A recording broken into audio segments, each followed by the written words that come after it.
아무튼 그리고 나서 이제 세포호흡이라고 하는 게 세 단계가 나눠져 있는데 그 중에 첫 번째 단계가 해당 과정 내지는 해당 작용, 어떤 쪽을 써도 상관없는데 해당 작용이라고 그냥 표현을 하도록 할게요. 해당 작용 내지는 해당 과정이라고 하는 얘가 일단 일어나는 장소가 얘는 세포질입니다. 그러니까 아직은 미토콘드리아에서 일어나는 게 아니었어요. 뭐 이유를 간단하게 생각을 해보면 어떤 거였냐면 이 해당 작용 결과 만들어지게 되는 물질, 아니 그 전에 우리가 이 세포호흡에서 포도당을 사용해야 되는데 문제는 포도당은 세포한테는 충분히 작은 물질이지만 미토콘드리아한테는 아직도 너무 큰 물질이더라. 그래서 한 번 더 나눠주고 들어가게 하는 게 이 미토콘드리아 안으로 데려가는 게 해당 과정, 해당 작용이라고 하는 과정이더라 라고 기억하면 된다고 얘기했었죠. 그래서 딱 그런 내용이었는데 일단 그래서 이 과정 자체를 좀 디테일하게 살펴보도록 합시다. 여기 포도당이 있고요. 그래서 이제 이 포도당이라고 하는 걸 나눌 건데 이 최종 결과물 먼저 보고 과정이 어떻게 될지를 좀 생각을 해보자. 최종 결과물은 그 피루브산이라고 하는 물질이 만들어지거든요. 일단 이 명칭은 되게 중요해. 이 명칭이 되게 중요하니까 피루브산이라고 하는 명칭은 되게 중요하게 기억을 하고 계셔야 되고요.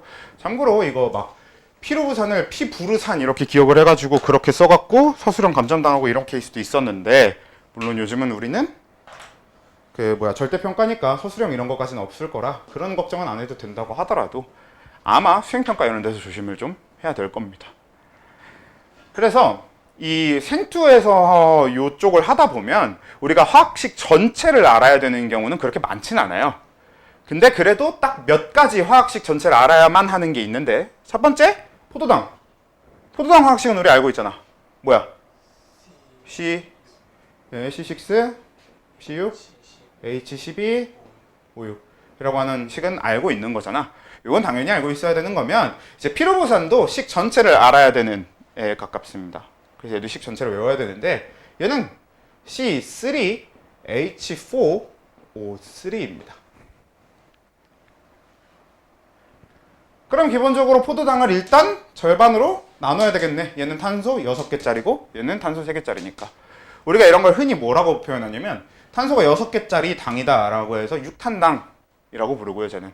그럼 얘는 뭐라고 표현해 줄 거냐면 탄소 3개짜리 당이라서 3탄당이라고 표현을 해주거든요. 그래서 일단 6탄당을 반으로 나눠서 3탄당 2개로 만들 건데 그걸로 끝이 아니지. 또 어떤 변화가 있어야 되는 거예요? 산소는 6개에서 3개니까 똑같이 그냥 절반으로 나누면 되는 거죠. 그리고 수소는 그쵸? 12개인데 절반으로 나누면 원래 6개가 들어있어야 될 거란 말이지. 그러니까 쟤를 그냥 절반으로만 나눴으면 얘는 C3H6O3가 돼야 되는 게 맞죠. 근데 그렇지가 않고 H4잖아? 한마디로 수소를 떼주는 과정도 필요하겠다라고 하는 걸 좀 생각을 미리 해볼 수 있겠지. 그래서 그런 걸 그냥 미리 생각을 해보자라는 건데 일단 제일 처음 과정이 뭐가 되냐면 이 포도당이라고 하는 걸 이게 공간이 좁아서 저 이 피루산을 언제 설명하다 보면 지우게 될 것 같은데 일단 그래도 적어놔 봅시다. 얘를 일단 과당 2인산이라고 하는 걸로 바꿀 거예요.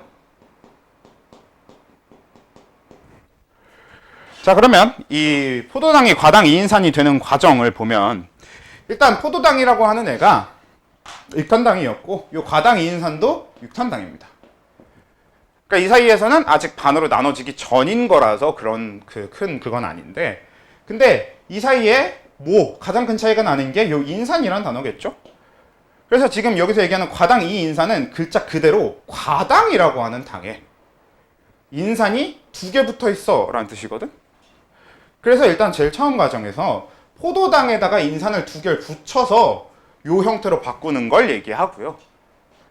근데 우리 화학결합이라는 게 그런데 원래 화학적인 결합이라고 하는 게 원자마다 결합할 수 있는 횟수가 정해져 있단 말이죠.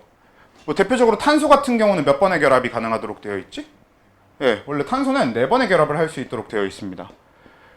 그렇다 보니까 만약에 이 포도당은 이미 다 결합이 되어 있을 건데 거기다 인산을 붙여줄 거면 어떻게 해야 되냐면 이미 하고 있는 결합을 끊어서 거기다 인산을 붙여줘야 되거든. 그래서 포도당하고 과당 2인산 사이에는 그냥 다른 차이는 하나도 없고요. 그냥 이 중에 있는 결합 몇 개 끊은 다음에 거기다 인산을 붙여주는 형태가 됩니다. 사실 어떻게 되는 거냐면 자, 탄소랑 탄소 사이에 이렇게 이중 결합이 되어 있으면 그러니까 결합이 이렇게 두 개야. 그럼 여기서 이 결합 하나만 끊으면 어떻게 되냐? 그러면 이 탄소도 한번 결합할 수 있는 상태가 되고 이 탄소도 한번 결합할 수 있는 상태가 됩니다. 그러니까 이게 뭐야?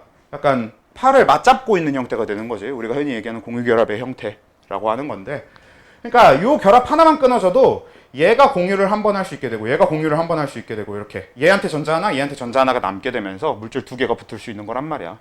그러니까 이런 느낌일 거라서 포도당에 있는 결합을 끊은 다음에 거기다 인산을 붙여줄 거거든. 그러면 그냥 인산을 붙여주면 되니까 붙여주면 되는데 문제는 인산 두 개를 갖다 붙이고 끝 이게 아니라 화살표 방향을 좀 반대로 할까요? 그래서 인산을 두 개 딱 붙여주고 끝 이게 아니라 두 개의 ATP를 사용해서 인산을 붙입니다. 우리 ATP랑 ADP 구조 기억나십니까? ATP는 뭐였지? 네, 인산이 3개 붙어 있었고 얘는 인산이 2개 붙어 있는 거였죠. 정확한 구조를 기억을 해보면요. 원래 우리 뉴클레오타이드인 그러니까 뉴클레오타이드면 뭡니까? 그치? DNA나 RNA 같은 그런 핵산을 이루는 기본 단위가 되는데 이 뉴클레오타이드 중에서 가운데 인산당 염기 중에서 그쵸? 인산당 염기 순으로 되어 있을 때 그걸 거꾸로 뒤집어서 여기 염기 해놓고 이렇게 당 이렇게 인산순으로 적었을 때 요 염기가 아데닌이고 그리고 여기에 당이 이렇게 붙어있는 상태 여기까지를 우리가 뭐라고 불렀었냐면 아데노신 이란 명칭을 가지고 있었어요. 그래서 이 아데노신이 인산을 한 개만 가지고 있어. 이게 뭐였어? AMP라고 하는 물질입니다. 얘가 아데노신 모노포스페이트라고 해서 인산 하나 붙어있는 아데노신이야 라는 뜻이거든. 근데 어차피 인산 하나 붙어있는 아데노신이야 라는 것보다 그냥 얘는 우리가 알고 있는 뉴클레오타이드의 구조와 완벽하게 동일한 거고 근데 거기다가 여기에 인산을 억지로 하나 더 붙여 놓는 거죠. 염기, 당 그러니까 여기 아데노신에다가 원래 인산 붙어있던 거는 붙여놓고 여기다 인산이 이제 하나 더 붙게 되는데 이때 요게 하나 더 붙으려면 원래 얘가 이 자체로 뉴클레오타이드라고 하는 특정 물질일 정도로 안정한 애인데 오히려 여기다 억지로 인산을 추가로 붙여주려고 하다 보니까 얘가 무슨 결합이었어요? 고에너지 인산 결합이라고 불렀었습니다. 그러니까 얘는 억지로 붙여놓은 거라서 에너지를 많이 써야만 붙일 수 있는 거지. 그러니까 다른 결합들에 비해서 얘가 에너지가 되게 많이 들어가는 결합이에요. 그래서 우리가 이걸 고에너지 인산 결합이라고 하는데 고에너지 인산 결합은 한 개가 생기면서 전체 인산 개수는 두 개가 붙게 되는 이 상태를 ADP라고 불렀던 거죠. 아데노신 다이포스페이트 이렇게 부르는 명칭. 그리고 여기다가 똑같이 염기, 당, 인산인데 여기 고에너지 인산 결합 하나 더 붙어 있었던 ADP에다가 고에너지 인산 결합 하나 더 붙여주는 그러니까 고에너지 인산 결합이 두 개면서 붙어있는 인산은 총 3개인 이 물질을 우리 뭐라고 부른다? ATP 아데노신 트라이포스페이트라고 부른다 했던 거죠. 그래서 요 ATP라고 하는 게 우리가 에너지를 사용하는 형태가 되는 거고 그러니까 우린 얘를 얘로 바꾸면서 요 결합 하나만큼의 에너지를 꺼내서 쓰더라. 반대로 우리가 세포호흡을 통해서 ATP를 만드는 과정은 얘를 이 ATP로 만드는 과정이 되겠다라는 겁니다. 그래서 그냥 얘는 요거 끊어가지고 쓰는구나 인 건데 그럼 저 과정이 어떻게 되냐면 이 고에너지 인산 결합이 붙어있는 인산 있잖아요. 그 인산 결합까지 통째로 떼다가 그 에너지까지 통째로 떼다가 그냥 포도당한테 옮겨 붙여주는 겁니다. 그래서 ATP를 두 개를 갖다가 이 포도당한테 통째로 그냥 얘한테 붙어 있었던 고에너지 인산결합 각각 하나씩 총 두 개를 그냥 포도당한테 옮겨 붙여주면 그게 과당 2인산이다. 별거 아니죠. 그렇게 되는 거고요. 그 다음에 이제 이 과당 2인산을 붙여줬으면 요 다음 뭘 하게 되냐면 얘를 반으로 잘라요. 그래서 반으로 자르면 G3P라고 하는 물질이 될 거거든, 두 개. 근데 여기서 잠깐 우리가 얘기해야 될 포인트가 뭐가 있냐면요. 첫 번째로 그럼 왜 인산을 붙여주냐 얘기를 해보면 우리 이 인산이 붙는 과정은 사실 포도당 자체가 굉장히 안정적인 물질이에요. 그래서 포도당 자체가 워낙에 안정적인 물질이다 보니까 저 포도당은 그냥 냅둬서 어떤 반응을 하려고 하는 애가 아니야. 그래서 이 포도당이 반응을 할 수 있도록 반응성을 키워줘야 되거든. 그러니까 포도당 자체는 반응을 안 할 거니까 쟤를 반응을 하도록 반응성을 키워줘야 돼. 근데 우리 몸에서 반응성을 키우는 방법 중에서 가장 간단한 방법이 인산 붙여주기입니다. 왜냐면 인산을 붙여주게 되면 그 고에너지 인산 결합을 가지고 붙게 되는 거기 때문에 물질이 가진 에너지가 어때? 많아지겠지. 그러면 그냥 그 자체로 불안정해집니다. 원래 자연 상태에서 어떤 물질이든 에너지가 많을수록 불안정하고 에너지가 적을수록 안정하거든. 그래서 그냥 인산을 붙여줘서 불안정하게 만든다 정도로 생각해서 받아들여 주시면 돼요. 그러면 얘를 이제 반으로 자르면 두 개의 G3P라고 하는 게 되는데 이제 이 G3P든 과당 2인산이든 얘네들은 식 전체를 알 필요는 없고 몇 탄당인지가 중요해지거든요. 얘도 일단 몇 탄당인지만 보면 탄소가 3개짜리 당이겠죠.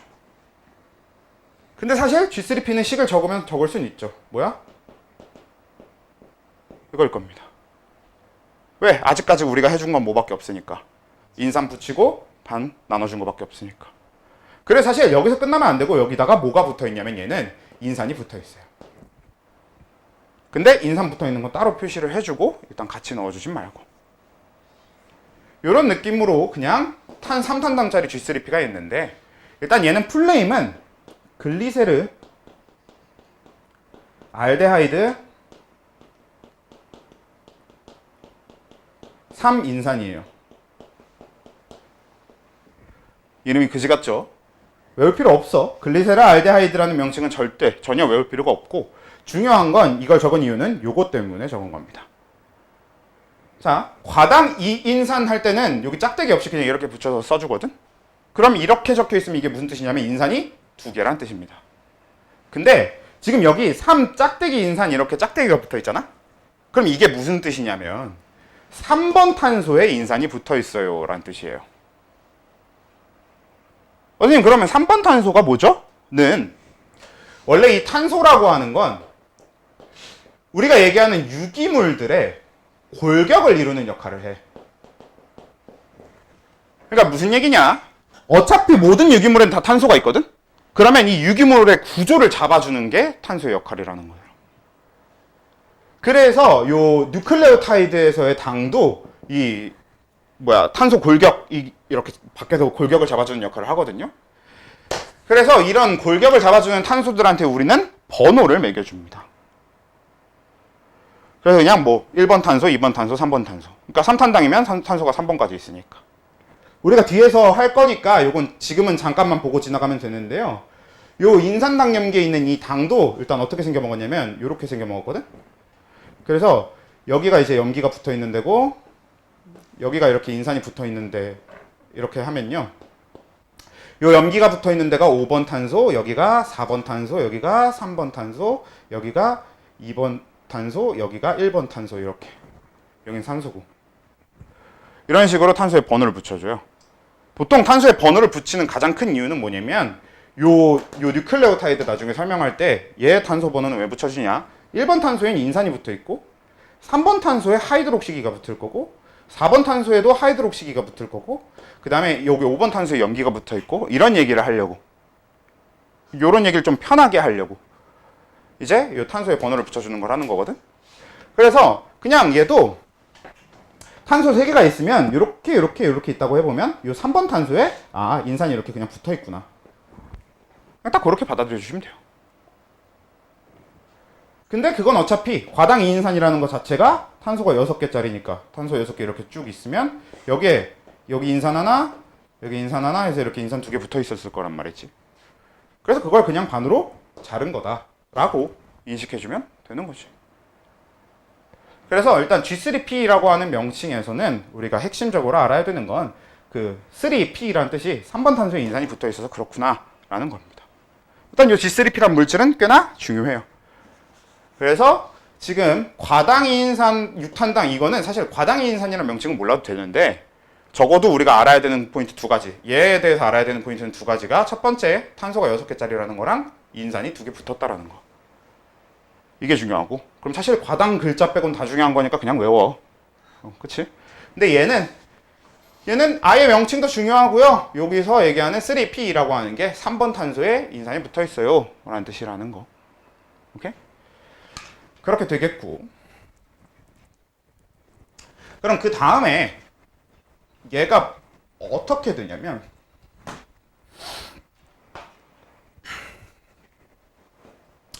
얘가 이제 DPG라고 하는 물질이 될 거예요. 일단 DPG는 여러분들이 외워야 되는 물질이 아닙니다. 근데 그냥 설명을 위해서 잠깐 적어 놓은 거야. 자, 이 DPG라고 하는 얘는 뭐냐면 얘도 탄소가 3개짜리거든? 다만 탄소가 3개에서 끝나는 게 아니라 얘는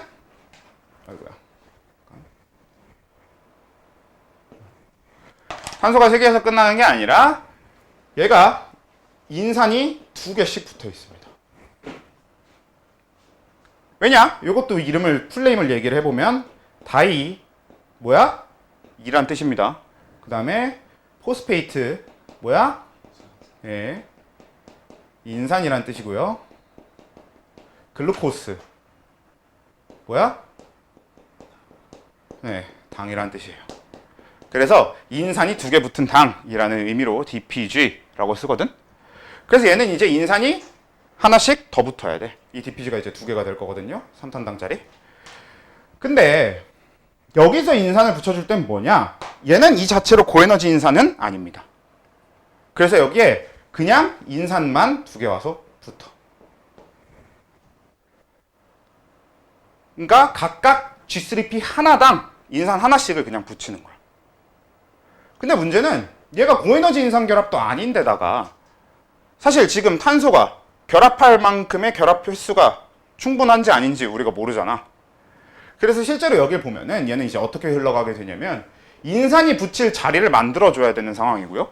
그리고 인산을 붙일 자리를 그냥 만들기만 하면 되는 게 아니라 이 인산이 붙을 만큼의 에너지도 충당해야 되는 상황이 되거든요. 그래서 여기를 어떻게 하느냐? 얘한테서 수소를 떼어내요. 그래서 수소를 떼어내면서 그 수소 자리에 원래 수소가 결합하고 있을 때만큼의 에너지 있잖아. 그중 일부를 이용해서 인산을 갖다 붙이는 거야. 그래서 여기서 수소가 떨어지는 과정이 있게 되는데 이 수소가 떨어질 때 우리 뭐 쓰인다고 혹시 지난주에 얘기했었죠? 기억하십니까? 수소를 떼어내는 효소. 탈수소 효소 라고 하는 게 있었다고 우리 지난주에 얘기했었습니다. 그래서 지금부터 얘기하는 이 탈수소 효소는요, 전부 다 수소가 떨어질 때마다 필요한 효소가 되는 거고요. 그러니까 지금 보면 사실 매번 효소를 언급을 안 하고 있을 뿐이지 사실 이 과정에 효소 필요합니다. 모든 물질 대산 효소가 필요하다고 했잖아. 그래서 이 과정도 우리가 따로 언급을 안 했을 뿐이지 효소 필요해요. 따로 언급을 안 하는 게 좋잖아. 왜? 이름 만약에 언급을 하면 우리가 이름을 외워야 될 거 아니야. 언급 안 해줘서 다행이지 뭐. 근데 아무튼 효소가 쓰인다라는 거. 근데 여기도 다른 이름은 몰라도 돼도 일단 수소가 떨어질 거기 때문에 탈수소 효소가 쓰인다라고 하는 건 중요한 거고. 근데 이 탈수소 효소의 특징은 뭐냐면 얘의 조효소에다가 떼어낸 수소를 붙여넣는 역할을 합니다. 그러니까 단순히 수소를 떼기만 하고 끝이 아니라 얘가 가진 조효소에다가 얘 수소를 떼서 옮겨 붙여 놓거든요. 그래서 뭐가 되냐면 여기서 NAD 플러스. 자, 이게 지금 여기서 쓰이는 탈수소의 조효소입니다. 그래서 여기다가 얘한테서 수소를 떼다가 붙일 건데 어떻게 되냐? NADH가 일단 만들어져요. 근데 우리 생각을 해봅시다. 얘 수소를 온전히 떼서 얘한테 붙인다고 하더라도 사실 NAD 플러스랑 H가 만나서 결합을 하면 전기적으로 중성이 될 수 있을까 없을까? 없지 않아? 자, NAD 플러스라는 건 뭐야? 얘는 양성자보다 전자가 하나 모자란 상태라는 거지. 그럼 얘는 전자가 하나 모자란 건데 얘는 양성자랑 전자 개수가 같다는 거거든. 그러니까 얘는 전자가 모자란데 얘는 전자가 안 모자라. 그냥 딱 채워져 있어. 그럼 이 둘이 결합하면 전체적으로는 전자가 모자라야 되지. 그래서 이 NADH만 만들어지고 끝이 아니라 얘가 모자란 전자를 채워줄 애가 필요해요. 그래서 전자를 하나 추가로 더 떼어냅니다. 근데 전자가 떨어져 나오려면 뭔가 물질도 같이 떨어져 나와야 된단 말이야. 그 같이 떨어져 나오는 물질이 뭐냐? 수소이온이 하나 같이 만들어져요. 즉 정리를 하면 G3P라는 물질에서 수소를 2개를 떼어내. 그래서 2개를 떼어내는데 하나는 요 NAD 플러스라는 애랑 결합시켜 놓고요. 하나는 그냥 수소이온으로 따로 만드는 거지. 근데 우린 어차피 얘가 만들어질 때 얘가 같이 만들어지고 쓰이는 건 이 둘이 같이 쓰일 거거든요. 그래서 보통 이렇게 묶어서 많이 표현을 해줍니다. 오케이? 아, 너무 세지 바람이. 아까 그 바람을 확 줄여줄게. 거의 네 머리로 바로 떨어지는구나. 자, 아무튼 이렇게 되는 거죠. 그 다음에 지금 얘가 이제 이렇게 만들어지는 거가 G3P 하나당 DPG 하나 될 때, 그러니까 얘가 얘 될 때 이게 그냥 이루어지는 거거든. 근데 G3P는 2개 있고 그리고 DPG도 2개 있잖아요. 그래서 얘도 2개의 NAD 플러스가 쓰여서 2개의 NADH와 2개의 수소이온이 만들어지게 되는 겁니다. 근데 그냥 묶어서 2개의 NADH 플러스 H 플러스라고 표현해 둘게요. 됨? 그렇게 해서 일단 DPG가 될 거예요.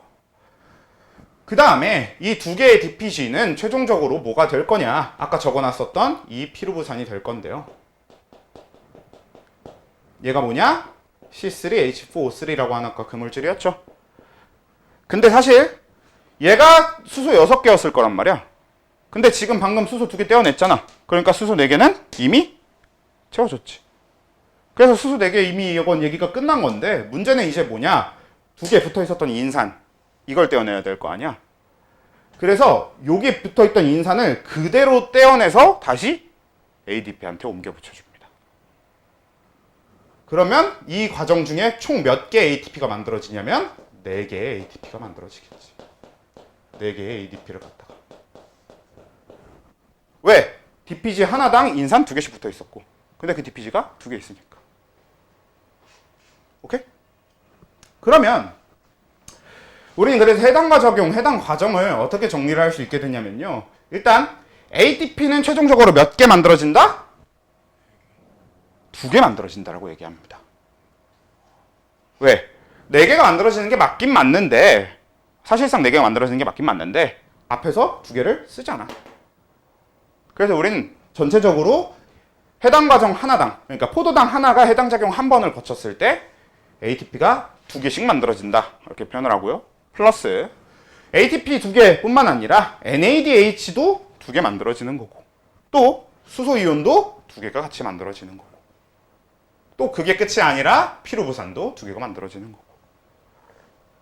그래서 반응물을 정리를 하면 결국 얘가 메인 반응물이고, 그러니까 재료가 되는 거는 어차피 저 포도당 하나가 메인이라고 하면 만들어지는 최종 결과물은 요놈, 요놈, 요놈을 다 얘기하게 될 건데 요놈은 보통 2개의 ATP라고 표시하게 된다고. 앞에 ATP 2개 썼으니까. 그쵸? 됐죠? 그래서 이게 되는 거고요. 그럼 여러분들이 외우는 회로는 어떻게 정리를 할 거냐? 그냥 이 물질 이름 빼고 나머지는 다 외워주시면 됩니다.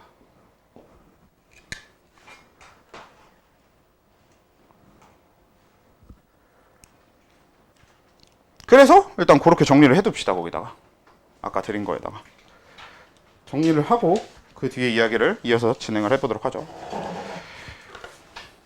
이긴 하니까 그냥 고등학교 공부를 얼마나 열심히 했는지를 테스트하는 쪽에 가까워서.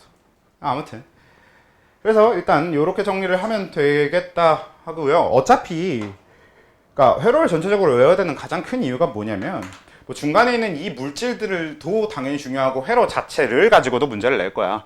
근데 대표적으로 이제 그 막 문제 형태들을 보면 이런 게 좀 많습니다. 과당 2인산 갖다가 과당 2인산부터 시켜갖고 만들면 뭐 ATP가 몇 개 만들어지고 뭐 이런 걸 질문하기도 하고 어떤 재료가 필요하고 이런 걸 질문하기도 하고 뭐 아니면 이피르부산 만들어지는 과정 그냥 얘기하라고 얘기를 하기도 하고 뭐 이것저것 질문하는 방식은 이제 좀 여러 가지가 있을 수 있겠는데 전체적으로 그러니까 선생님들 보면은 회로를 외우지 말라고 하는 선생님들이 분명히 계실 거고 회로 안 외워도 된다고 할 거긴 하거든. 왜? 근데 틀린 말은 아니거든. 근데 그냥 외우는 게 제일 속 편하긴 해요. 외우지 말라. 그래 아는데 뭐 사실 그냥 외우는 게 속 편하긴 하니까 문제 풀 때. 그래서 외우라고 하는 거고 딱 필요한 정도만 외운다고 했을 때 뭐 일단 해당 작용은 이 정도는 외워주는 게 좋긴 좋을 것 같고 늘 그랬고 그 다음에 자 해당 작용에 대해서 일단 마무리로 정리를 해보면 이제 얘가 결과물로 만들어지는 게 두 개의 ATP랑 그 다음에 두 개의 피루부산이랑 그리고 두 개의 NAD H 플러스 H 플러스 자 이렇게 세 가지잖아요. 얘들은 이제 각각 다른 데 갖다 쓰일 건데 일단 이 ATP 얘는 그냥 이걸로 끝입니다. 이제 이거 갖다 그냥 쓰면 되는 ATP예요. 실제로 그래서 얘는 이제 최종 그냥 ATP 나온 거 끝인 거고 그 다음에 이제 이 2%부산은 이미 얘기했다시피 포도당을 적당히 반으로 딱 나눴잖아. 이제 이거 피루부산 갖다가 나머지 뒤에 과정을 추가적으로 진행하면 되는 거겠지.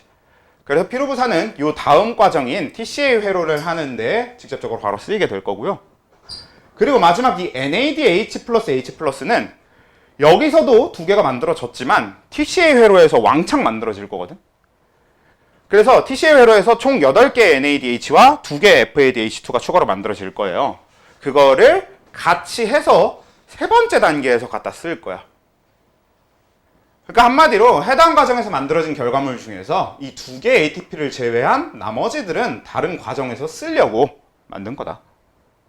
그리고 이 ATP는 다른 과정이 아니라 이제 이건 그냥 원래 세포호흡의 목적인 ATP 생성 중에 제일 처음으로 나오게 되는 ATP인 거지 이게. 그러면 그 다음 과정인 TCA 회로로 넘어가 보도록 할 건데 해당 작용 여러분들 정리를 하셨을 테니까 지우고 해야만 합니다. TCA 회로는 회로의 크기가 크기 때문에. 근데 회로 지우기 전에 했어야 되는 얘기긴 한데 여러분들이 이미 적어놨었으니까 지금 해당 과정 회로를 좀 봐봐. 해당 과정 회로 중에서 직접적으로 일단 산소가 쓰이는 과정이 보여? 안 보여? 그쵸? 산소가 이용되는 과정이 하나도 안 보이잖아. 그래서 해당 과정은 산소랑 아예 관련이 없는 과정입니다. 그리고 이게 되게 중요한데 그래서 이 해당 과정이라고 하는 건 산소를 필요로 하지 않는 과정이에요. 이게 무슨 얘기냐? 산소를 이용해서 하는 세포호흡에도 사용되지만 산소를 이용하지 않는 호흡인 무산소 호흡에도 해당 과정은 똑같이 일어납니다.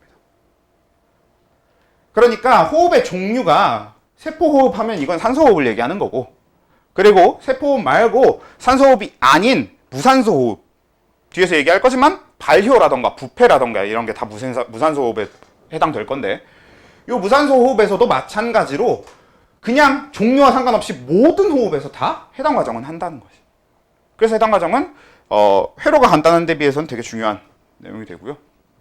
그럼 피루부산 갖다가 하게 되는 TCA 회로를 보도록 하죠. 이제 TCA 회로, TCA 사이클, 크랩스 사이클 뭐 이런 식으로 명칭을 가지고 있는데 이 TCA 회로는 어디서 일어나냐? 이제 이 바탕질에서 일어납니다.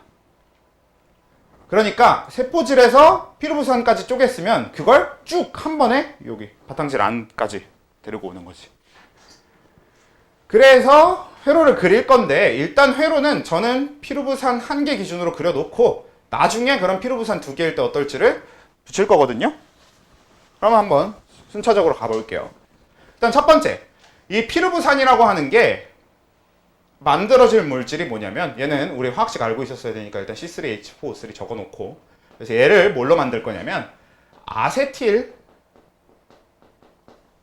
코A라고 하는 걸로 만들 거예요. 아니 뭐 정리는 나중에 한 번에 하는 게 나을 거야. 왜냐면 외울 거 외우고 지울 거 지우고 하게. 저는 일단 표현은 다 그냥 기본 표현으로 적되 나중에 좀 안 외워도 되는 건 좀 지우고 외울 좀 편한 표현으로 바꿔줄 거거든. 그래서 이따 그냥 한 번에 정리를 합시다. 일단 보시고. 그래서 이제 아세틸코에이라고 하는 걸 만들 건데 얘는 일단 탄소가 2개짜리 그냥 2탄당이에요. 다른 건 따로 기억 안 해도 되고 그냥 탄소 2개짜리야. 그러면 탄소 3개짜리가 탄소 2개짜리가 돼야 되니까 탄소가 네, 떨어져 나와야 되겠죠. 그래서 여기서 탄소가 떨어져 나오게 되는데 문제는 탄소를 그냥 탄소 형태로 띡 떨어져 나오게 할 방법은 없습니다. 탄소는 그냥 탄소로는 존재할 수 없고 그냥 탄소로 존재할 거면 뭐여야 돼? 흑연, 다이아몬드 이렇게 탄소 원자끼리 막 뭉쳐있는 형태여야만 해요. 근데 우리 몸 안에서 막 수치 나와. 흑연이 수치란 말이야. 좀 그렇잖아? 그리고 다이아몬드가 나오는 쪽은 더 말이 안 되겠죠? 그러니까 이런 거 탄소 덩어리가 나오는 건 당연히 말이 안 되니까 그래서 저 탄소는 우리가 운반하기도 좀 쉬운 형태면서 좀 제일 흔한 형태인 처리하기 제일 쉬운 형태면서 제일 흔한 형태인 CO2로 나오는 게 제일 좋겠죠. 그래서 여기서 CO2로 나오게 됩니다. 그래서 탄소는 떨어져 나올 때 당연히 혼자는 안 떨어져 나오고 CO2의 형태로 항상 같이 떨어져 나오거든요. 그래서 요 CO2는 이산화탄소라고도 부르지만 얘를 물에 녹인 게 결국 뭐냐면 탄산이잖아요. 그래서 CO2가 떨어져 나오는 거, 탄소, 산소로 되어 있는 이 탄산, CO2가 떨어져 나오는 과정을 우린 탈탄산 효소의 과정이라고 부릅니다. 그래서 이 CO2가 떨어져 나오는 과정이 앞으로도 계속 보일 건데 얘가 떨어져 나올 때마다 우린 그냥 바로 탈탄산 효소가 쓰이는구나 라고 기억해버리는 게 제일 편해. 그리고 우리 이미 앞에 해당 과정에서도 봤겠지만 NAD 플러스가 NADH 플러스 H 플러스 되는 게 수소를 떼어내서 그랬던 거잖아요. 그래서 거기 탈수소 쓰였지. 앞으로도 그렇게 NAD 어쩌고 FAD 어쩌고 나오는데 걔네들이 수소를 가서 붙이고 있어. 그럼 수소를 뗐단 얘기잖아. 그래서 걔네들 튀어나오는 데는 전부 다 탈수소 요소가 쓰였구나 라고 기억해 주시는 게 좋습니다. 그 얘기를 지금 하는 이유는 여기서 바로 탈수소 요소가 같이 쓰여요. 그래서 CO2가 떨어져 나올 때 이 탄소한테 붙어있던 다른 물질들도 같이 떨어져 나와야 되잖아. 그 중에 대표적인 게 수소고 그래서 여기 탈수소 요소가 같이 쓰여서 NAD 플러스가 NADH 그리고 더하기 수소 이온 아까 따로 하나씩 더 나온다고 했었으니까 이렇게가 추가로 같이 나오는 겁니다. 그죠? 근데 이제 여기 아세틸 코에이라는 물질은 사실 아세틸에 코에이가 그냥 붙어 있는 거거든. 그래서 정확하게는 이쪽이 탄소로 되어 있는 이탄당 쪽이고요. 이쪽은 코A라고 하는 우리 지난주에도 이미 이것도 언급했었던 건데 조효소 A라고 하는 명칭 코엔자임 A라고 하는 애입니다. 그리고 얘는 누구의 조효소냐면 아까 CO2 떨어져 나왔잖아. 이 탈탄산 요소의 조효소예요. 그래서 이 과정에는 탄탄산 요소가 작용하면서 이 코A를 잠깐 아세틸 코A한테 붙여놓는 그러니까 아세틸한테 코A를 붙여놓는 그래서 아세틸 코A를 만듭니다. 그럼 이걸 왜 붙여놨냐? 이제 이 아세틸 코에이는 어디로 들어갈 거냐면 본격적으로 사이클, 회로 안으로 들어갈 거거든요. 순환하는 회로 안으로 들어갈 건데 여기 얘는 시트르산이라는 물질과 만나서 시트르산은 잠깐만 이거 시트르산이 아니구나.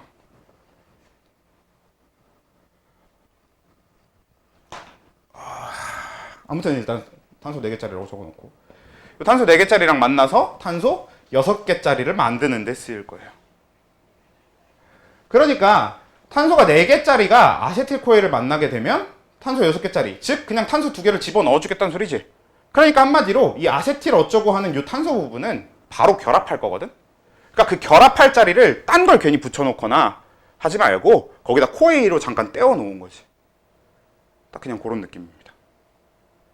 그래서 이렇게 코에이로 떼어놨다가 얘가 바로 다시 코에이가 떨어져 나오면서 여기 사탄소화합물이랑 결합해서 탄소 6개짜리를 만들게 되는데, 일단 여기서 만들어지는 제일 처음 만들어지는 이 6탄당 탄소 6개짜리가 뭐냐?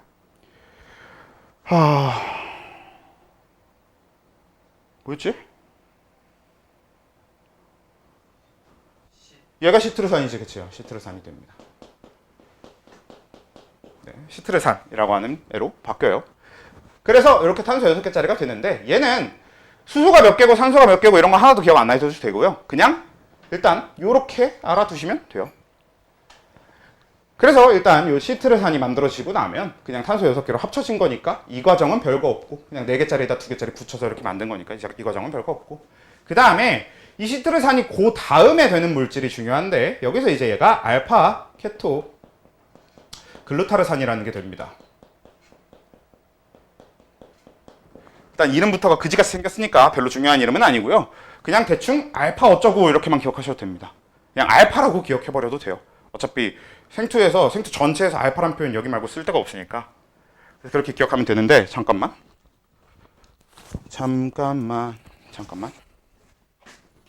자, 그래서 하던 거 계속 해봅시다. 그래서 이제 알파켈로그루타산은 얘는 뭐 알파 어쩌고 그냥 이렇게 기억하면 된다고. 근데 얘는 탄소가 5개짜리거든요. 그러면 6개짜리가 5개짜리가 되니까 여기서 또 무슨 일? 네, CO2가 나오겠죠. 그래서 이산탄소 발생합니다. 그런 무슨 효소가 쓰인다고? 탈탄산 효소가 쓰인 거라고. 근데 탈탄산 효소가 쓰일 때는 저기서랑 마찬가지야. 어차피 탈탄산 효소만 쓰일 순 없고요. 그래서 여기서 뭐가 같이 쓰이냐? 탈수소 효소도 같이 쓰입니다. 그래서 여기서 NAD 플러스가 NADH 플러스 H 플러스가 되는 이렇게 과정이 만들어지게 되고, 그 다음 여기가 이제 문제인데, 자 여기는 일단 이름부터 적어보면 석신산이라고 하는 걸로 써요. 지금 제일 많이 쓰고 있는 게 이 석신산이라는 명칭인데, 얘는 탄소가 4개짜리거든요. 근데 사실 요게 또 5개짜리에서 4개짜리가 되다 보니까 이 사이에 뭐가 일어나겠어? 탈탄산이 일어날 거고요. 탈탄산이 일어나니까 뭐도 같이 일어나겠어? 네, 탈수소도 같이 일어나요. 그래서 NAD 플러스가 NADH 플러스 H 플러스가 만들어지는 이 과정이 똑같이 일어나는데, 근데 여기서는 일단 중요한 포인트가 좀 있는데, 첫 번째, 석신산이라는 명칭이 우리가 주로 쓰는 명칭이긴 한데, 이걸 원래 대학교 과정에서는 사실 TCA 회로라는 명칭보다는 크랩스 사이클이라는 명칭을 더 많이 쓰거든요. 근데 대학 과정에서는 원래 석신산이라고 하는 물질, 그러니까 석신일 엑시드라고 하는 물질 자체는 얘기를 잘 안 하고요. 그러니까 있는 물질인데 여기서 얘기는 잘 안 하고, 원래는 뭐냐면 제가 숙신일 코에이, 뭐 석신일 코에이 이건 별로 상관없으니까 라고 하는 애라서, 얘도 원래 코에이가 붙어 있는 상태거든요. 원래 얘도 저기서 붙었던 저 조효소가 같이 붙어 있어요. 그래서 이 상태로 얘기를 하기도 하고 이 상태로 표현을 하기도 하는데, 일단 그냥 생투 책들을 기준으로는 다 석신산이라고 되고 있는 게 대부분입니다. 이쪽 표현 잘 안 쓰긴 할 거니까 그냥 혹시 학교 선생님이 이런 식으로 설명을 한다고 해도 그냥 이거랑 같은 거라고 생각하면 되니까 별로 크게 신경 써주실 필요는 없을 거예요. 어차피 얘는 이름 외울 필요가 없는 애긴 합니다. 근데 그래도 시트르산, 알파케토 글루타르산 이런 거보다는 좀 외워야 되는 애에 가깝긴 한데, 그래도 해놓고요. 그럼 이제 얘가 NAD 플러스 NADH 더하기 H 플러스 나오는 걸로 끝인 게 아니라, 얘랑 얘 사이는 CO2랑 NADH가 나오고도 에너지가 좀 많이 남아요. 그러니까 이 지금 결합들이 끊어질 때 요 알파케토 글루타르산이랑 석신산 사이의 에너지 차이는 좀 커서, 얘가 가진 에너지랑 얘가 가진 에너지 차이가 좀 커서 얘네들 떨어져 나왔다고 끝이 아니라 에너지가 좀 많이 남습니다. 그래서 그 남는 에너지로 여기서 뭘 하냐? ADP 하나를 ATP로 합성을 해줍니다.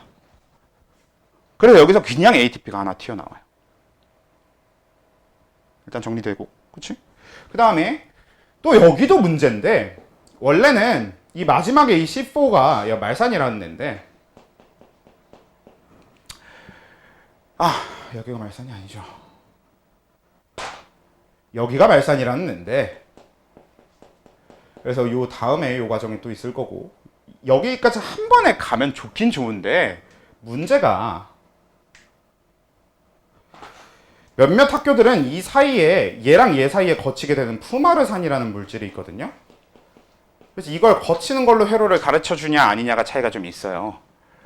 근데 대부분 책은 일단 푸마르산을 굳이 언급하지는 않긴 합니다만 일단 적어 놓고 이따가 뭐 필요하면 얘기하고 아니면 지우고 해보도록 할게요. 보면 여기는 어차피 얘도 다 사탄소고 얘도 사탄소고 얘도 사탄소란 말이지. 그래서 여기는 일단 다탄소 4개짜리야. 그러니까 이미 더 이상 뭐가 필요가 없냐면 탈탄산연소가 쓸 일은 없을 겁니다. 근데 그건 당연한 게 애초에 제일 처음부터 시작했던 물질이 C3라고 하는 탄소 3개짜리 물질이잖아요. 근데 우리가 탈탄산을 총 몇 번 해줬냐면 여태까지? 한 번, 두 번, 세 번 해줬지. 그러니까 탄소를 더 떼서는 안 되지. 넣어준 만큼 뗐으니까 이미. 그죠? 그렇게 돼서 여기는 이제 추가적으로 탈탄산이 쓰일 일은 없긴 한데, 근데 얘가 석신산에서 푸마르산 말산 되는 요 중간 과정에 그냥 푸마르산 없애자. 그냥 푸마르산 빼고 합시다. 그냥 이 석신산에서 이제 말산이 될 때 여기서는 이제 무슨 일이 일어나게 되느냐. 여기서도 똑같이 탄소는 떨어질 필요가 없지만 탈수소는 일어납니다. 그래서 여기서 탈수소는 일어나게 되는데 여기서 일어나는 탈수소 요소는 여기 쓰였던 탈수소, 여기 쓰였던 탈수소, 여기 쓰였던 탈수소랑은 종류가 달라요. 이유가 뭐냐면 아까 얘랑 얘는 구성상 에너지 차이가 좀 커가지고 남는 에너지로 ATP를 만들었잖아요. 그리고 얘랑 얘는 구성상 에너지 차이가 오히려 작아. 그러니까 NADH를 만들 만큼의 에너지가 안 되는 거야. 그래서 얘네 둘 사이에는 오히려 에너지가 작아갖고 NAD는 못 써. 대신에 다른 탈수 요소가 와서, 그러니까 조효소로 FAD를 갖는 탈수 요소가 오게 되고요. 얘가 FAD H2라고 하는 걸 만들게 됩니다. NAD와의 차이점이 있다면 한 첫 번째, 결합 전에 있는 조효소가 전하를 띠고 있는 것과 띠고 있지 않는 것의 차이가 있고요. 그렇기 때문에 두 번째, 얘는 NADH가 만들어지고 수소이온이 따로 하나 만들어지는 거에 비해서 얘는 처음부터 그냥 FADH2의 형태로 결합을 한다. 그냥 수소가 두 개가 다 결합을 해서 이제 만들어지는 거죠. 그 정도 차이. 그 다음에 이제 요거에서 요 마지막 사탄소인데, 나 이거 왜 사탄소 이름이 기억이, 옥살아세트산. 옥살산 내지는 옥살아세트산이라고 부르는 앤데, 얘가 이 옥살산, 옥살아세트산, 얘도 이제 사탄소짜리인데 얘랑 얘 사이에서 똑같이 그냥 탈수 요소가 일어나요. 그리고 여기는 또 에너지가 충분해서 NAD 플러스가 NADH가 되는 형태로 되어 있습니다.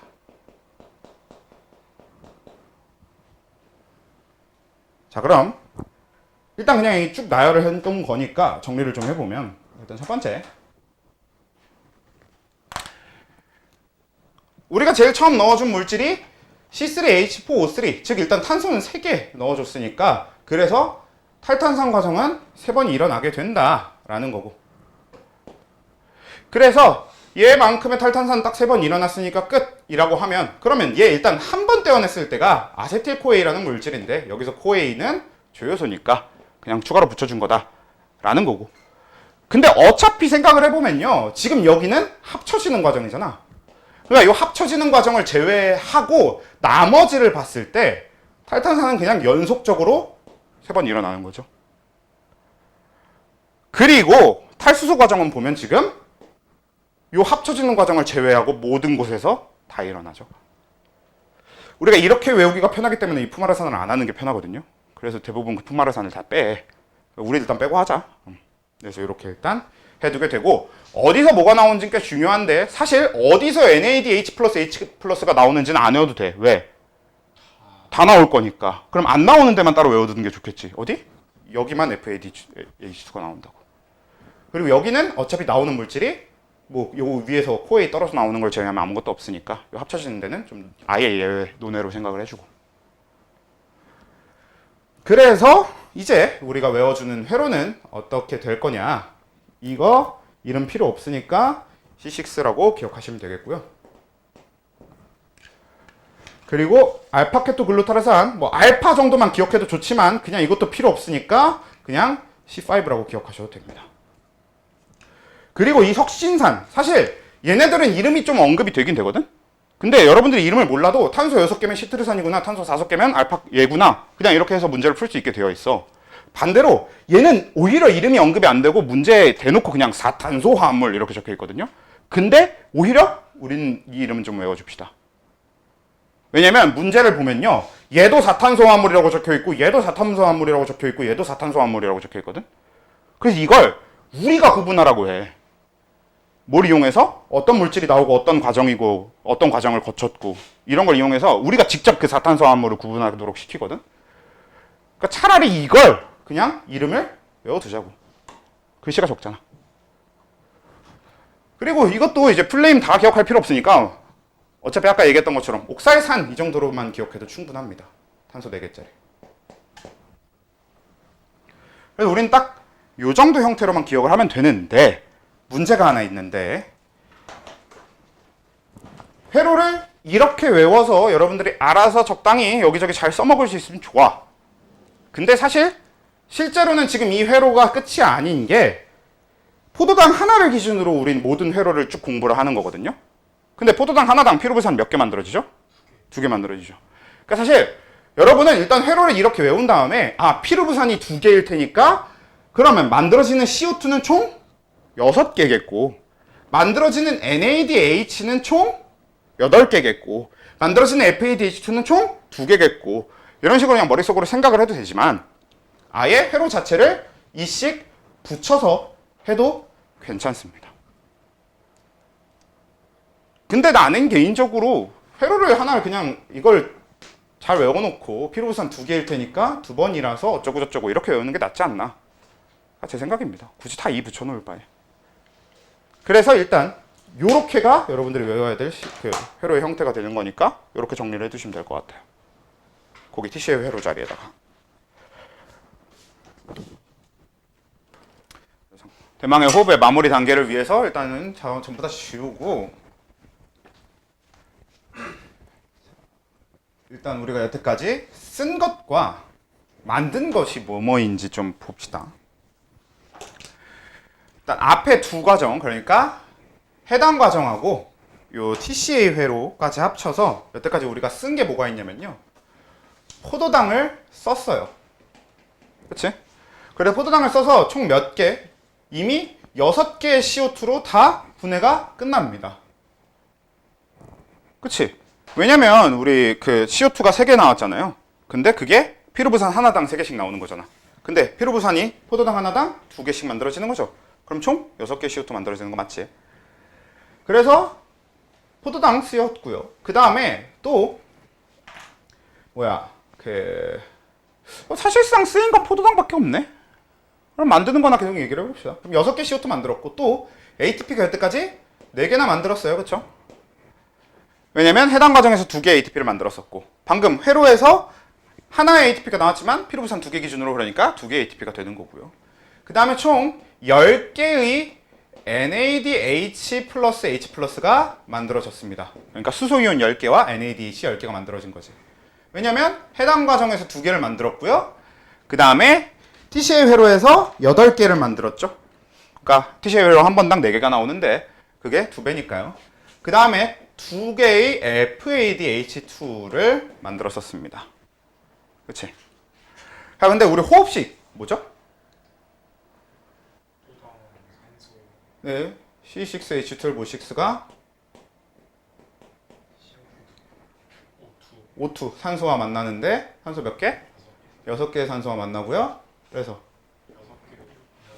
6개 이산화탄소와 6개의 H2O. 자, 이거를 이제 생투에 맞게 좀 뜯어 고칠 거예요. 실제 팩트를 한번 가져와 보자는 거지. 팩트. 첫 번째, 사실 얘는 6개의 H2O를 쓰고 12개의 H2O가 나오는 식이 됩니다. 근데 사실 이거는 우리가 편한 대로 어떻게 적어도 되는 거야. 처음 적었던 것처럼 이거 지우고 6개 H2O 나온다고 적어도 상관없는 거지. 근데 그래도 과정을 이해하는 데는 이걸 분리해서 적어주는 게 좋아서 일단 분리를 해서 적어줄 거예요. 자, 근데 이게 왜냐면 봐봐, 이미 이것만 해도 얘가 지금 데리고 나와야 될 게 탄소 몇 개예요? 6개지. 근데 산소가 몇 개야? 12개거든? 근데 얘가 데리고 들어간 탄소는 몇 개예요? 6개고. 근데 얘가 산소는 6개밖에 없죠. 근데 우리 지금 이 두 번째 과정까지 하면서 산소가 쓰인 적이 있어, 없어? 없지. 그럼 저산소는 어디서 나온 거야? 그치. 사실 우리가 이미 TCA 사이클만 봐도, 그 크랩 사이클, TCA 사이클만 봐도 TCA 회로 안에서 이미 우리 C3H4O3를 넣어줬음에도 불구하고 CO3가 3개나 나왔었단 말이야. CO2가 3개나 나왔었단 말이지. 그러니까 이 중간 과정에 뭐 산소가 꼭 필요해. 없어도 그냥 딴 데서 있던 산소 꺼내다 쓰면 되는 거 아니에요? 그러기엔 사이클, 회로라고 하는 건 원래 그 회로 안에 있는 물질들의 총량은 계속 유지시켜줘야, 그래야 얘가 회로가 계속 돌지. 그러니까 우리가 필요부산을 넣어줬어도 이 넣어준 만큼만 쓰고 나머지는 그 안에 물질들이 다 유지를 하고 있어야 될 거 아니야. 물질의 총량이 유지돼야 될 거 아니야, 회로 안에는. 그래서 회로 중간에 H2O가 사용되는 과정이 존재하게 되는데, 그게 3개의 CO2가 나오려면 산소가 정확하게 3개 모자라잖아요. 그러니까 H2O가 3번 쓰여요. 3개 쓰여요. TCA 회로 한 번에. 그리고 사실 수소도 보면 8NADH 플러스 H 플러스가 만들어지고요. 그리고 FADH2 2개까지 합쳐서 회로 안에서만 총 20개의 수소가 나와야 되거든? 근데 포도당에 들어있는 수소는 몇 개밖에 없어요? 12개밖에 없죠. 그러니까 거기다가 사실 회로뿐만 아니라 해당 과정까지 따져보면 총 모자라는 수소가 존재할 거고, 그걸 H2O를 넣어줘서 그 수소도 마찬가지로 채워줘야 되겠지. 그래서 적어두진 않았지만 이 6개의 H2O가 사용됩니다. 어디서? TCA 회로에서 쓰여요. 단 어디서 쓰이는지 회로 안으로 기억해둘 필요는 없어. 그냥 6개 H2O가 TCA 회로에서 쓰인다라는 사실만 알고 있으면 돼요. 오케이? 왜 쓰이느냐는 방금 얘기한 것처럼 회로 안에서 넣어준 물질보다 나오는 물질이 더 많더라. 우린 산소를 3개밖에 안 넣어줬는데 산소가 6개 나와야 되고, 수소를 4개밖에 안 넣어줬는데 총 10개의 수소가 나와야 되더라. 그래서 꼭 공급을 해줘야 되는 과정이 필요한 거고, 회로 안에서 3개의 H2O를 공급하는 과정이 나오게 되는데, 사실 그 공급하는 과정을 얘기하기 위해서가 뭐 풍마라산 나누고 어쩌고저쩌고 이런 얘기가 되는 건데, 일단 딱히 몰라도 돼요. 우리 거기다 그려놓은 거 말고는 추가로 외워야 될 만한 게 딱히 없단 말이야. 그래서 그냥 H2O 6개를 쓰는구나 인 거고. 그래서 여기다가 사용한 물질에다가 6개 H2O 적어줍시다.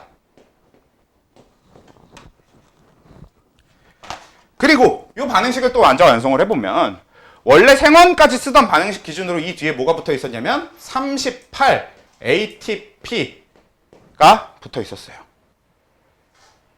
원래 우린 포도당 한 분자당 3개의 ATP를 만들었었습니다.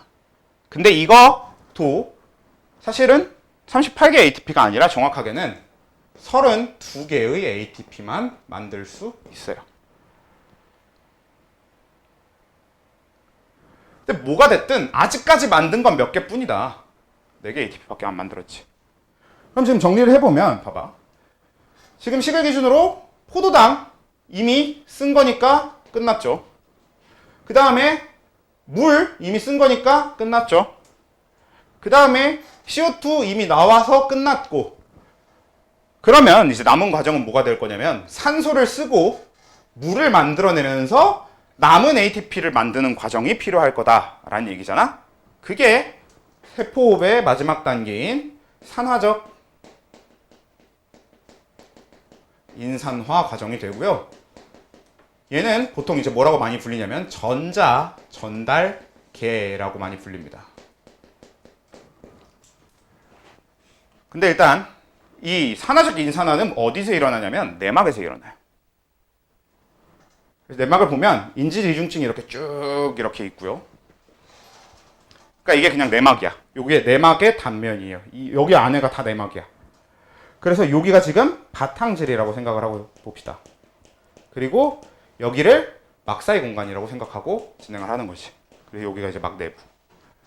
그랬을 때 요 내막에는 뭐가 있냐면 굉장히 특이한, 아이고 좀 더 길게 그렸어야 되는데 이렇게 좀 더 길게 그냥 늘릴게요. 어차피 안에다 동그라미 하나 더 그려야 되니까. 그 다음에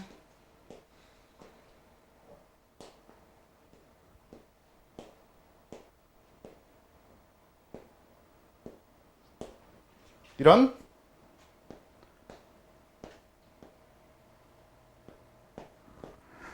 특수한 막단백질들을 갖고 있거든요. 그러니까 어떤 것처럼 생각해 주면 되냐면 뉴런 때 생각하시면 될 거예요.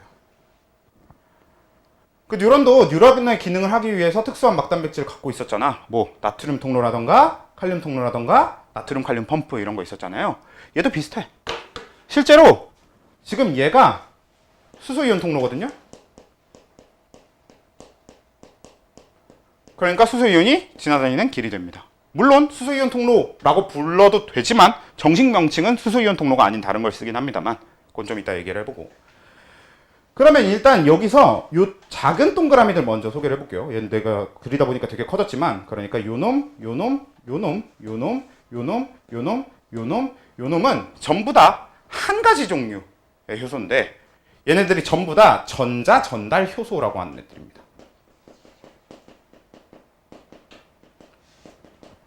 그래서 뭐 하는 애들이냐? 하는 일이 저게 끝이에요. 말 그대로 전자를 전달하기만 해.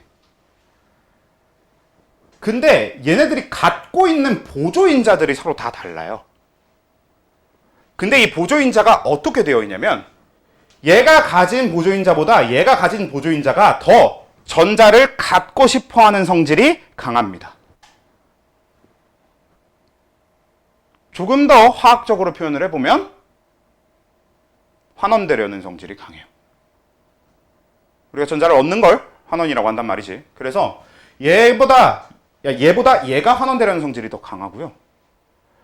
그리고 얘보다 얘가 또 환원되려는 성질이 더 강한 보조인자를 가지고 있습니다. 전자를 얻으려는 성질이 더 강한.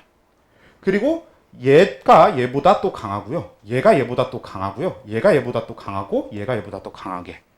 그러니까 이 효소들이 전체적으로 쭉 일렬로 하면서 어떻게 되어 있냐면 뒤로 갈수록 전자를 더 얻고 싶어하는 애들을 배치해 놓은 거지. 그러면 이게 무슨 일이 생기느냐? 일단 제일 처음 얘도 마찬가지로 이 중에서는 제일 전자를 얻고 싶어하는 성질이 약하거든? 근데 얘가 전자를 얻고 싶어하는 성질이 딱 누구보다만 강하게 되어 있냐면 NAD 플러스보다만 강하게 되어 있습니다. 그래서 자, 바탕질에서 TCA 회로가 일어나고 그리고 해당 과정 결과인 NADH도 여기다 이제 얘로 갖고 오거든. 그래서 이 효소 옆에 NADH 플러스 H 플러스가 이렇게 가잖아? 그러면 얘보다 얘가 전자를 갖고 싶어하는 성질이 더 강하기 때문에 얘가 알아서 NAD 플러스와 수소이온 두 개로 나눠줘요. 그러면 이 결합을 묶어주고 있었던 거, 그러니까 NAD 플러스와 H 플러스로 되려면 전자가 둘 다 하나씩 모자란 거잖아. 그러니까 총 두 개가 모자라야 되는 거지. 그러니까 두 개가 나가서 그 두 개의 전자가 이 효소한테 이동합니다. 왜? 원래부터 얘가 얘보다 전자를 더 얻고 싶어하는 애라서. 근데 이 전자가 나올 때 어떻게 하냐면 이 NADH를 결합하고 있었던 결합만큼의 에너지를 전부 다 들고 나와요. 그래서 이 전자는 지금 에너지가 굉장히 많은 전자가 됩니다. 우리가 이런 걸 흔히 고에너지 전자라고 하거든요. 그래서 이렇게 고에너지 전자 상태로 나와. 그러면 이 다음부터 뭐 따로 뭘 해줄 필요도 없어. 어차피 알아서 얘보다 얘가 전자를 더 갖고 싶어 한다고 했잖아요. 그러니까 이 전자는 일로 이동해요. 근데 얘가 얘보다 더 갖고 싶어 한다 그랬잖아. 그래서 이 전자는 또 일로 이동해요. 근데 여기서 여기, 여기서 여기로 이동할 때 얘가 지금 이 뒤에 달려있는 얘랑 무슨 일이 일어나냐. 얘 뒤에 있는 얘는 뭐냐면 이런 명칭을 잘 쓰진 않지만 굳이 얘기하자면 H 플러스 펌프라고 불러요. 펌프면 뭐 해야 되겠어? 능동수송 시켜야겠지. 그래서 수소이온을 능동수송 시킬 거거든? 근데 능동수송할 땐 뭐가 필요해요? 꼭? ATP가 원래 필요하죠. 그래서 ATP가 필요한데 얘는 ATP를 쓰지 않고 뭘 쓰냐면 사실 우리 지난번에 한번 얘기했어. 능동수송은 ATP를 쓴다고 작년까지 썼었지만 이제는 ATP란 표현 대신에 에너지라고 얘기해 주는 게 더 좋겠다. 왜냐면 ATP를 써야 되는 이유도 결국 에너지를 써야 돼서인 거잖아. 그래서 이 H 플러스 펌프가 수소이온을 능동수송 시킬 거고 에너지를 쓰는데 어떤 에너지를 쓰냐? 지금 이 전자가 갖고 있던 에너지를 씁니다. 지금 이 전자가 고에너지라고 했잖아요. 그래서 이 효소가 전자를 얻었을 때 그 전자가 가진 에너지를 이용해서 H 플러스 능동수송이 일어나요. 그리고 그 에너지를 뺏긴 다음에 그 전자는 또 일로 이동을 하고요. 그리고 또 이렇게 이동을 해요. 그리고 얘도 마찬가지로 H 플러스 펌프랑 같이 있는 애니까 여기서도 뭐가 일어나겠어? 수소이온의 능동수송이 일어나는 거지. 그러고 나면 또 얘가 얘보다 전자를 얻고 싶어 하니까 이렇게 전자가 이동합니다. 또 얘가 얘보다 전자를 얻고 싶어 하니까 이렇게 이동하거든? 그럼 여기서도 또 뭐가 일어나겠어? H 플러스 능동수송이 일어나. 그리고 이 전자가 최종적으로 여기에 도착하게 됩니다. 이러면 이 전자는 에너지를 다 잃은 상태가 돼요. 그래서 여기까지 이동하면 이제 에너지를 다 잃은 상태가 되니까 그럼 이제 이 전자를 어떻게 할 거냐면 버려야 되거든. 그리고 여기서 전자를 그냥 버리면 뭐다? 피카츄다. 우리 미토콘드리아는 전자를 방출하게 되는 겁니다. 말이 안 되잖아요. 그렇죠? 그러니까 이 전자를 버릴 곳이 필요해. 그래서 그 전자 버리려고 이 수소가 있는 겁니다. 지금 여기서 나온 두 개의 전자를 이 수소랑 합쳐서 버리면 돼. 그럼 뭐 돼요? H2 되죠. 그래서 이 수소 데려다가 이렇게 이 전자 에너지 자 이런 거랑 합쳐서 H2 할 거거든. 근데 문제는 이것도 꽤 문제인 게 그럼 우리 몸 안에서 뭐가 만들어진다? 수소기체가 만들어진다. 그럼 우리 날숨에 수소기체가 들어있다고 생각해봐. 생각보다 굉장히 끔찍하죠. 생일에 촛불 불었는데 막 집안 날아가는 거지 뭐. 말이 안 되죠? 그래서 우리는 이거는 이제 워낙에 위험한 물질이고 우리 생체한테 별로 크게 도움되지 않는 물질이기 때문에 이 상태가 아니라 이거보다 조금 더 안정적일 수 있게 여기다가 뭘 같이 데려오느냐? 이때 산소를 데려옵니다. 그래서 이 산소 중에서 2분의 1개의 산소만 써서 H2O를 만들어내는 거지 하나. 저 산소는 어디서 와요? 처음에 이거 우리가 들숨으로 마신 산소입니다. 마음대로 2분의 1개만 줄 수도 있고요. 아니요, 요게 이제 하나만 그려서 그렇지 이 과정은 계속 빠르게 빡 일어날 거잖아. 그러니까 어차피 산소 하나 가지고 두 개 동시에 돌리면 되는 거죠. 간단하게 생각하면. 그치? 그런 느낌인 거지. 오케이? 그래서 요게 일단 기본이 돼요.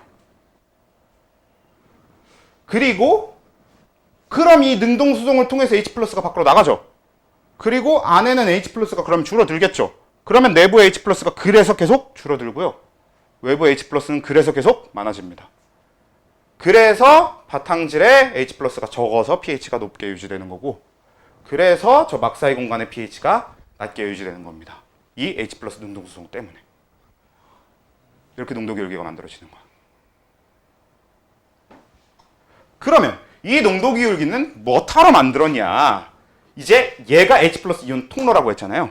그러니까 얘가 이제 통로라서 이제 요 막사이 공간 때문에 요 능동수송 때문에 생긴 농도기울기를 타고 H 플러스 이온이 안으로 능동수송 되거든. 아니 미안해요. 촉진확산 될 거거든. 근데 이 촉진확산을 하게 되면 결국 이 H 플러스 이온도 뭐니까 입자란 말이야. 입자가 이동을 하면 뭐가 생겨요? 입자는 질량을 가지고 있고 질량을 가진 입자가 운동하면 에너지가 생기죠. 그 에너지를 이용해서 ADP를 ATP로 만듭니다. 그래서 수소이온 통로라고 얘기했지만 얘의 정식 명칭은 ATP 합성 효소예요. 얘 자체가 ATP 합성 효소여서 근데 얘 자체가 H 플러스 이온 통로이기도 해가지고 농도 기울기가 형성됐으면 그 농도 기울기를 따라서 H+가 들어올 때 그 H+에 이동하는 에너지를 이용해서 ADP를 ATP로 합성하게 됩니다.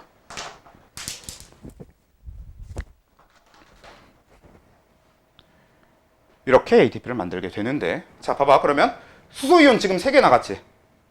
그러니까 들어올 수 있는 수소이온도 몇 개인 거야? 3개죠. 그래서 ATP가 몇 개 만들어지게 되냐? 3개가 만들어지게 되는 거야. 그래서 NADH 하나당 H+까지 같이 적어주면 요거 하나당 한 개의 H2O를 만들어낼 거고요. 그리고 사용하는 건 2분의 1개의 O2를 사용하게 될 거고, 그리고 3개의 ATP를 만들게 되는 거지.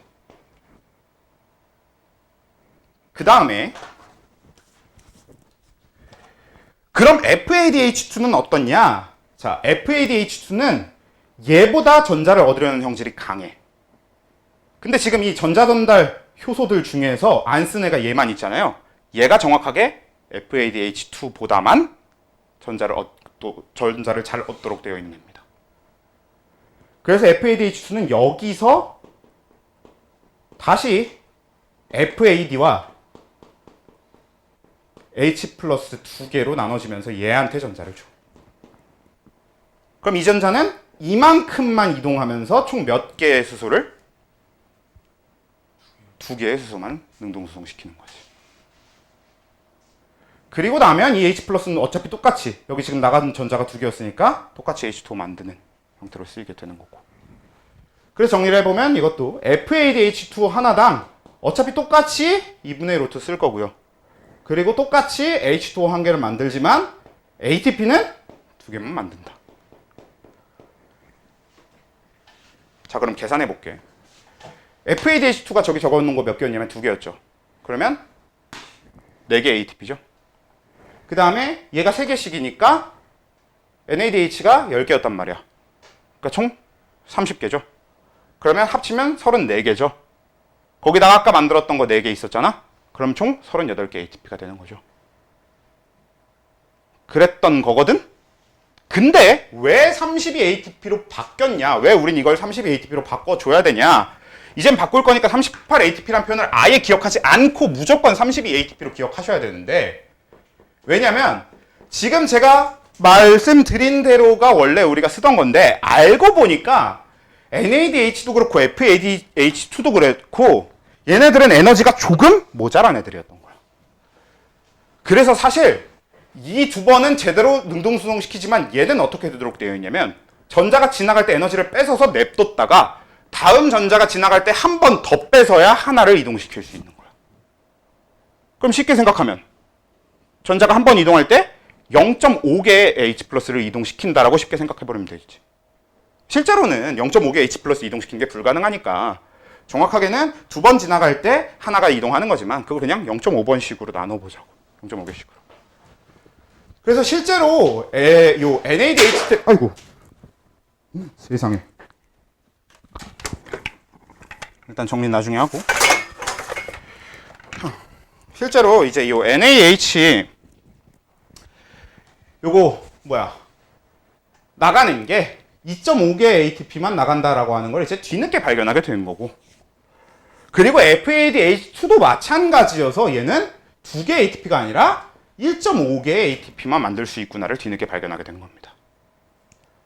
그래서 이 상태로 계산하잖아? 그러면 2.5개씩 10번이니까 25에다가 1.5씩 2번이니까 28개죠. 거기다가 원래 만들었던 4개 합쳐서 32 ATP가 사실 팩트였던 게 되는 거지. 우리는 이쪽으로 기억해 주시면 되는 겁니다. 그리고 지금 이 과정은 아예 제대로 이해를 해 주셔야만 해요. 우리가 지금 이 과정을 뭐라고 부르냐? 이 과정을 산화적 인산화라고 부르는데 그냥 ATP를 만드는 과정이 되는 거고, 이렇게 하면 이거 사용해서 뭐 되는 거야? 12개의 H2O 만들어주는 거고 32개의 ATP까지 다 만들면 끝났다. 32개란다. 28개의 ATP까지 만들면 끝났다가 되는 거죠. 되는 거임? 그리고 최종적으로 얘는 이제 뭐야? 딱 눈에 보이게 뭐를 직접적으로 쓰는 과정이냐면 이제 산소를 직접적으로 쓰는 과정이잖아요. 그래서 우리가 산소가 공급되지 않으면 얘가 멈추거든? 어떻게 멈추냐면 산소가 없으면 이 전자를 못 버리지. 그러면 얘가 전자를 못 버리면 얘가 얘한테 전자를 못 보내지. 그러면 얘도 얘한테 못 보내지. 그래서 얘네들이 다 전자를 얻은 상태, 다 전부 환원된 상태라 갖고 NADH가 와도 전자를 못 뺏겠지. 딱 그 상태가 되는 거거든? 그래서 산소가 공급이 없으면, 산소 공급이 차단되면 산화적 인산화가 차단되거든요? 근데 그러면 TCA 회로도 같이 차단됩니다. 왜냐? 우리 몸에 있는 NAD 플러스의 개수는 한정적인데 얘가 이 산화적 인산화가 멀쩡하게 돌아가야 이걸 다시 NAD 플러스로 바꿔서 TCA로 하는 데 갖다 쓰는 거예요. 그러니까 얘가 멈추면 NAD 플러스의 공급이 멈추기 때문에 TCA 회로도 같이 멈추도록 되어 있습니다. 그래서 우리가 눈으로 보이기에는 얘가 직접적인 산소 이용 과정으로 보여서 산소가 공급이 멈추면 얘만 멈출 것 같이 보이지만 TCA 회로도 같이 멈춘다. 그래서 TCA 회로도 직접 산소가 이용되지만 않을 뿐 산소와 직결되어 있는 회로가 되는 거예요.